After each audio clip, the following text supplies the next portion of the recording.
1352 yıllarda Altın Ordu zamanında Yeski Orhey adlı topraklarda kuruldu yeni bir kasaba.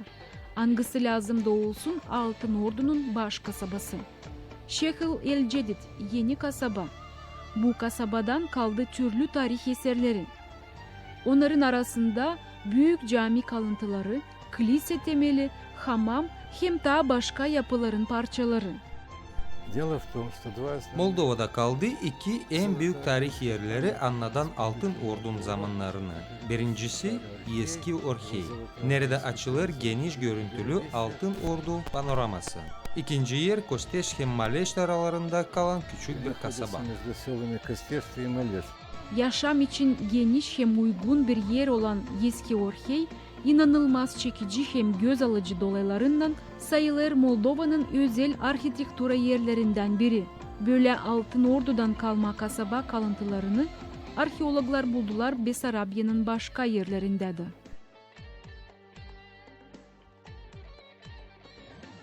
Osmanlı mirası yaklaşık 320 sene tutuyor.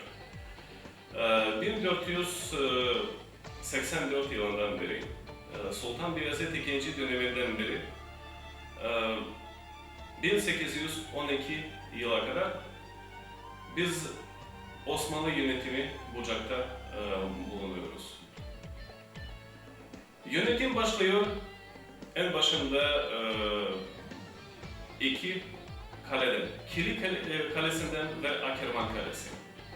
İşte 1484 yılında Sultan Beyazıt II Osmanlı ordusuyla ve aynı zamanda Kırım Tatar 50 binlik ordusuyla en başında Kili işgal ediyor ve sonra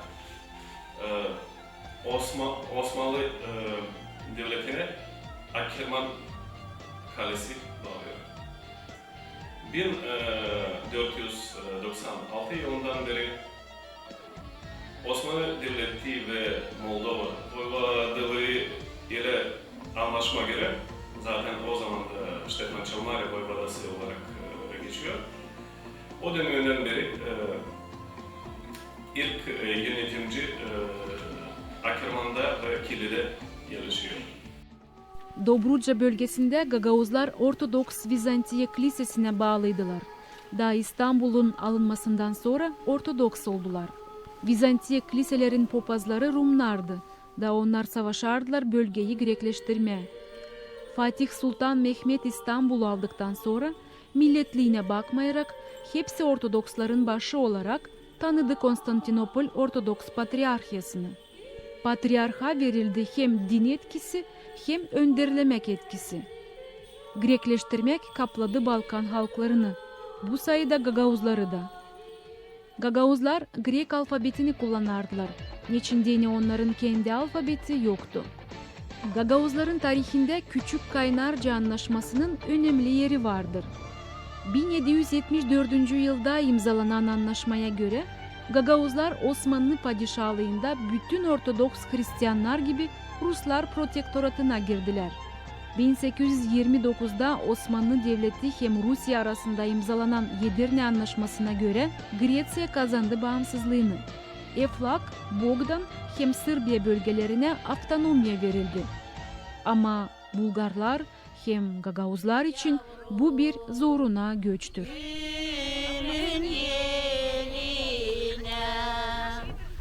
Gelini sevelim yavrum kızın yerine gelini. Osmanlı arşivleri ta gereği gibi incelenmediği için bu dönem Poyraz Bulgarya'da yaşayan Gagauzlar için hayli bilinmeyen oluşları saklar. Bunun bir başka sebebi de olur, hani Osmanlı kaynaklarında Gagauzlar ayrı bir halk olarak sayılmardı. Onlar girerdiler Müslüman olmayan insanlar sayısına. 16. yüzyıl sonlarında Osmanlı Devleti'nin bu tahrir defterlerine göre çıkardığımız Gagauz nüfus 200-250 bin civarında Silistre sancağında, bir 100-150 bin kadar da Edirne sancağında. Bu iki sancaktan toplam Gagavuz 250-150 daha eder 400 bin. Diğer sancaklarda da Akkirman sancağı, Selanik sancağı, Kırklareli, bazen Vize sancağı da olmuştur. Bir de Batı Anadolu'da Biga sancağı.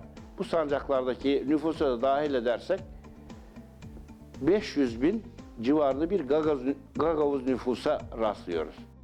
18. asırın ikinci, 19. asırın ilk yarısında Osmanlı Devleti'nden Besarabya'ya yapılan göçler İstorya'ya Bulgarların göçü olarak yazılardı. Makar ki göçen insanların çokluğu Gagavuzlardı. Bunlar Bulgar Kilisesi'ne bağlı Hristiyan Gagavuzlardır. Osmanlı döneminde 18. yüzyılında Osmanlı dönemi daha bitmedi Bucak'ta ve bu döneminde Balkan'dan bir göçme hareketi bulunuyoruz. Balkan'dan Prut ve Yalpuk nehirler arasında Hristiyanlar yerleşmeye başlıyorlar. En başında düşünüyoruz bu Varna bölgesinde, Güneydoğu Bucak bölgesinde ve Kuzey Trakya bölgesinden göçmenler olabilir. Bu göçmenler arasında en başında Bulgarlar ve Gagavuzlar yer bulunuyor. Ve buraya göçmekten sonra tabii ki bu Hristiyan gruplar daha çok boş toprak aramaya geliyorlar. Ve boş toprak daha çok kullanıyorlar Nogay Tatarlar arasında. Ondan kaynaklıyor işte bu ortak olarak yaşama. Gagavuzlar ve Nogay Tatarlar beraber bir köyde. К моменту прихода сюда гагаузов Gagauzya'nın Avdarma köyündeyiz. Gagavuzların bu bölgeye gelmesi 18. asırın sonunda olmuştur. Düşünürüz ki Nogaylar 19. asırın başında artık buralardan gitmiştiler. Ama biliriz hani Nogayların yerleşmeleri hem de içme suyunu aldıkları çeşme vardı. Şimdi onun yanındayız. Çeşmenin adı büyüğünde geçer nice Tatar çeşmesi. Bu söylediklerim doğru. Dini yakın dolaylarda benden tayeleri de yerli insanlar çeşmeyi restore ederken bulmuştular türlü topraktan yapılan keramika truba parçalarını. Biz de biliriz ki bu toprak trubalar suyu geçirmesi için Tatarların düşündüğü hem yapma becerdiği iştir. Yakın dolayda buldum türlü yef tertiplerini, hayvan dişlerini. O bize anlatır hani burada vardı hayvancılık. Bu çeşme suyundan hayvanlar da sulanardı. Tatar keramikasının pek eski tarihi vardı. Çekiler ta Altın Ordu zamanlarından. Nogaylarda bu keramika kaplanardı yeşil glazürle. Keramikaların bir payı getirirlerdi burayı Türkiye'den. Gagavuzlar Osmanlılarla yüzlerce yıl birlikte yaşamışlar. Hem de ana dillerini hem dinlerini korumuşlar. Öbür taraftan Osmanlıların yetkisinde kalmışlar. Vişnevski yazıyor, bu yaşayan Nogay Tatarlar köylerde Hristiyanlar bulanıyoruz. Ve bu Hristiyanlar Nogaylar ile çok güzel şekilde, rahat şekilde yaşıyorlar. Birbirine hiçbir sıkıntı yapmıyorlar. Sadece birbirinden bir şey öğreniyorlar ve birbirine yardım edebilir. Nogaylar hayvancılıktan, Hristiyanlar toprak işletmeden.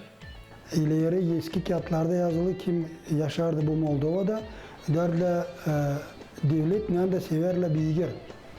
Bilgirci insan. Hepsi kim burada yaşardı, yaşar. Düğün de var çok kişi kim beğenir, bilgirleri kim kullanır. O Gagavuzlarda ya sayarım bu kanunda hayvancılığı beğenme.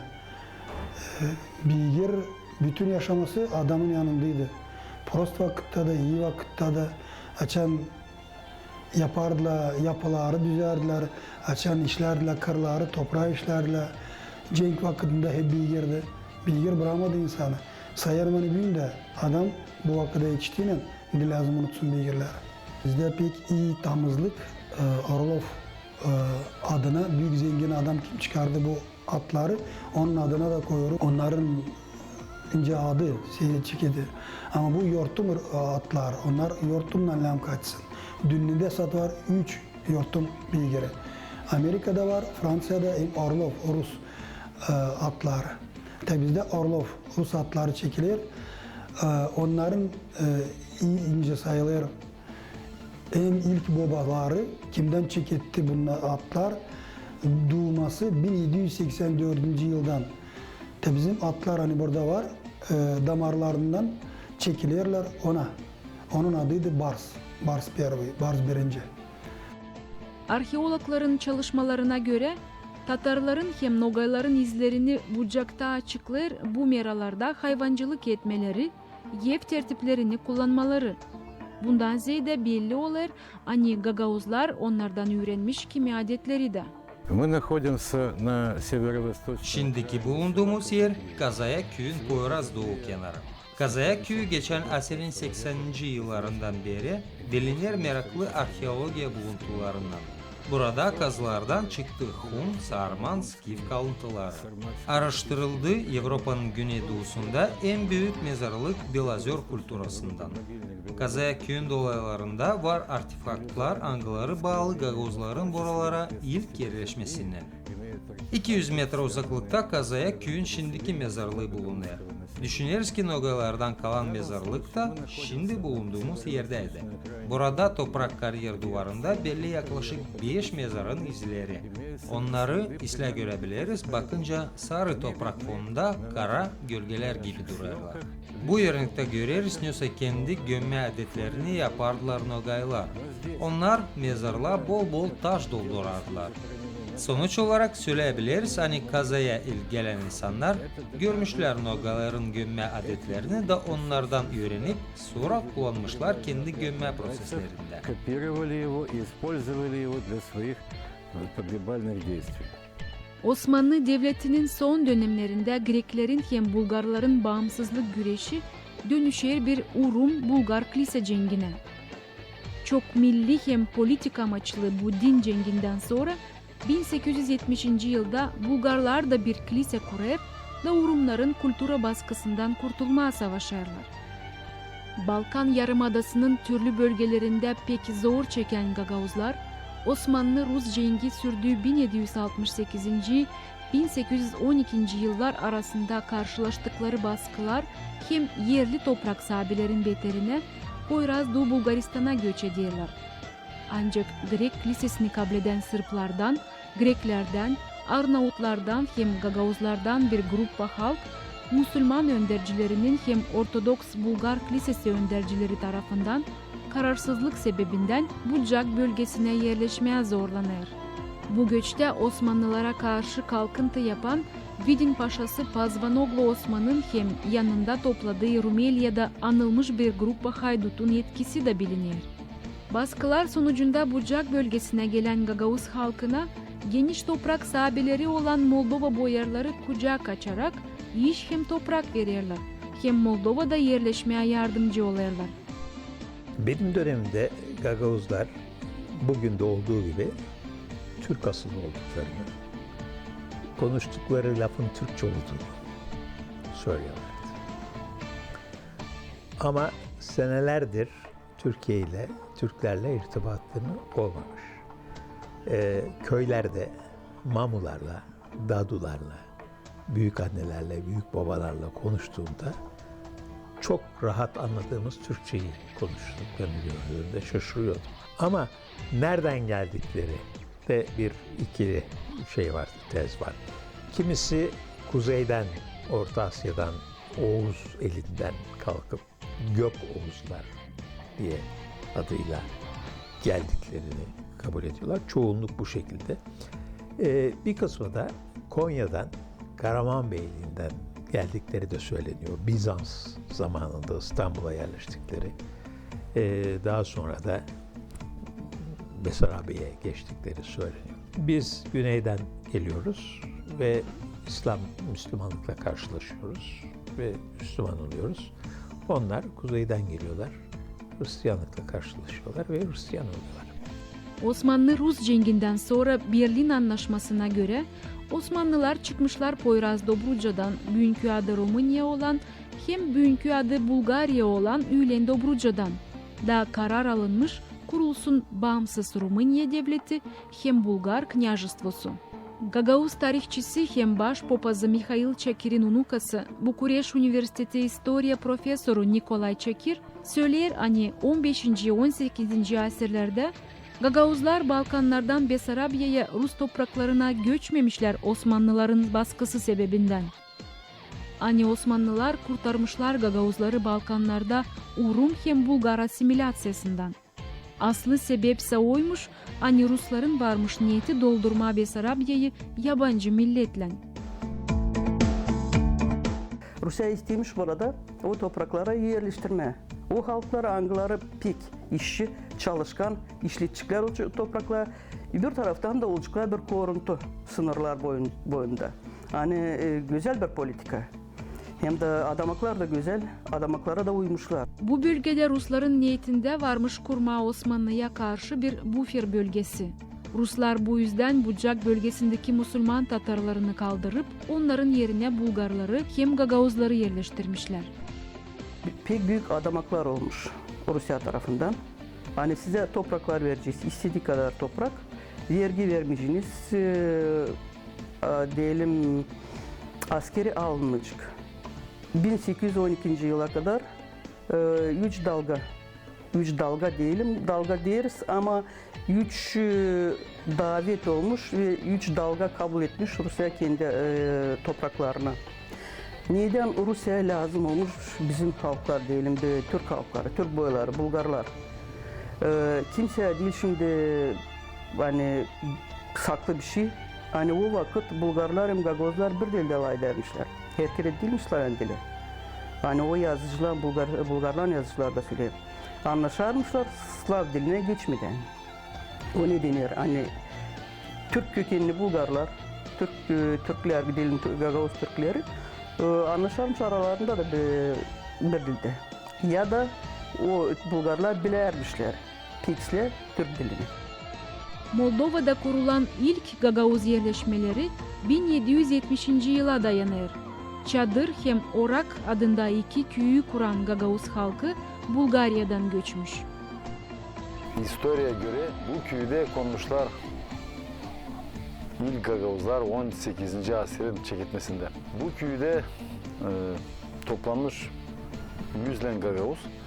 Angları sonra 1812'de 16'da geçmişler bugünkü Çadırlunga'ya. Biz biliriz hani Zakhari Çakir olmuş papaz 1801'de burada Çadır köyünde. Burada kurmuşlar kilise. Burada varmış ikonostas eski. Hangisini onu getirmişler ta Şablo'dan. Sonra 1816'da almışlar ne var hani ev kurma, odun parçası, saz, tafta, kırmışlar yıkmışlar o eski bordelleri. Almışlar ikonostası da geçmişler bugünkü Çadırlunga. 1807. yıla kadar Çadır hem Orak köylerinden kara, Moldova'da hem Dobruca'da dağınık halde yaşayan Gagauzlar Rusların türlü yardımından başlarlar yerleşmeye Bucak'ta. 1812'de yapılan Bukureş Anlaşması'na göre Gagauzlarda Rus etkisi daha da kavileşir. 1818. yılda Bucak'a geçen Çadırlı Gagauzlar bugünkü Çadırlunga'yı Oraklı Gagauzlar'da Avdarma köyünü kurarlar. Gagavuz aydınlatıcısı Mikhail Çakir kendi kağıdında Besarabya Gagavuz'dan historisi yazar hani Gagavuzlar gelmişler Çadırlunga'ya köyüne hem Avdarma köyüne Orak hem Çadır köyünden. Şimdi biz bulunarız Orak köyün girişinde. Buralardan nerede Gagavuz'a yerleşmişler 18 asırın çekilmesinde 1812'de 16'da geçerler avdarmaya Çadırlunga'ya, belki de başka köylere. Gagauzlar 1806-1812 yıllar arasında Besarabya'ya doğru göçü ilerletmiş. Da kurmuş burada 27 köy.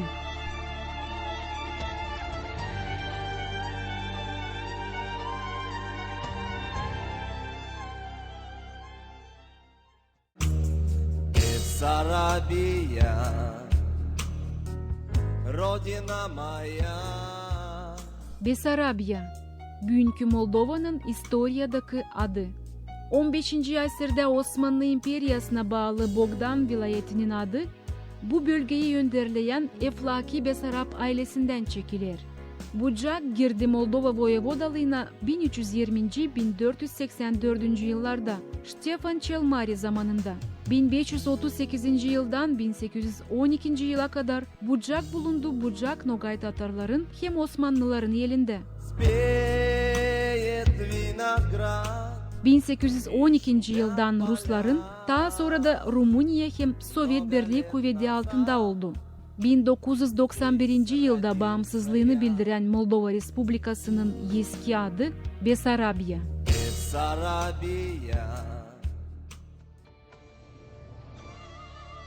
18. asırın çeketmesinde Gagauzlar Bucak kırlarında yedinerler kendilerine yeni bir vatan. Bugün başka toprak Gagauzlarda yok. Bu topraklar angılarını onlar kaldırdılar, ter içinde sürdüler, işlediler, oldu halkın bir evi. Burada dedelerin mezarları, burada büver yeni boylar. Bu topraklarda bitkiye kuruldu Gagauz Avtonomyası. Gagauzların küçük devleti. Bu devletin insanları bilir kendi soyunu, dalını, hem dedelerinin geçtiği engel dolusu yolları. Türkler, Gagauzlar, Azerbaycanlı, hem Türkmenler, onlar kökleridir. Bakıyorum bizim dil çok büyük, merkez Türkçe. Onlar gelmez, Dobrucu'dan onlar gelmemişler. Çekileriz Altay'dan, Oğuzlardan. Gagauzların dedeleri, Türk senseleleri, Türk halkları. İleriden Türkçenmiş bu yerler, Türk'ünmüş. Gagauzlar bir çok büyük eski millet. Önce onlara değerli Oğuzlar. Altay tarafından, Orhon tarafından, oradan eski Türklerden köklerimizin bizim çekilir. Gagauzlar evvelki Türklerin bir dalıymış. Oğuzlardan çekilir. Bizim çeketmemiz Gök Oğuzların demek ki tarihi gösterileri ta Altay'dan çeketmesi. Gagauzlar onlar işte bu Türk dinasından gelme. Bu halk çekilir Türklerden. Gök Oğuzlardan ta çeketmesinden, Osmanlı'dan ta 700-800 yıl geri ve şimdi biz yetiştik bizim halkımıza. Gagauzlar Türk grupasına girer. Hem ben sanıyorum ki ta yakın verseler hani biz Oğuz Oğuzlardan. Ben sanırım hani biz Gagauzlar çıktık bir büyük Türk aileden. Balkan tarafından gelme bizim Gagauzlar. Biliyorum hani Altay'dan çekildi, Balkanlardan çekildi. Bu halk onlar çok bin yıl geri yaşarlar Hindistan'da, yani büyük India. Bizim yolumuz birlik, yani Türk halklarla biz beraber durmuştuk da kendi yolumuza geçtik Balkanlara. Belli biz Türk boyundan geliyoruz. Ben size bileyim, Balkan'dan geçtiler burayı. Biz Balkan taraflarına öyle benzeriz. Balkan'dan gelme bizim Gagauzlar burayı. Altay'dan gelme çıkma bizim Gagauzlar. Gagauzlar, Bulgarlar geldiler Bulgaristan'dan bu yere. Uzun zaman bulunmuş yeryüzünde bu halk.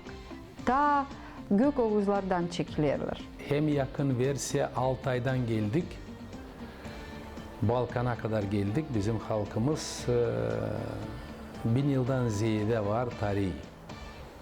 Biz bir kere bilelim unutalım. Hani bu toprağın üstünde biz var misafir. Biz buraya geldik pek az vakitte.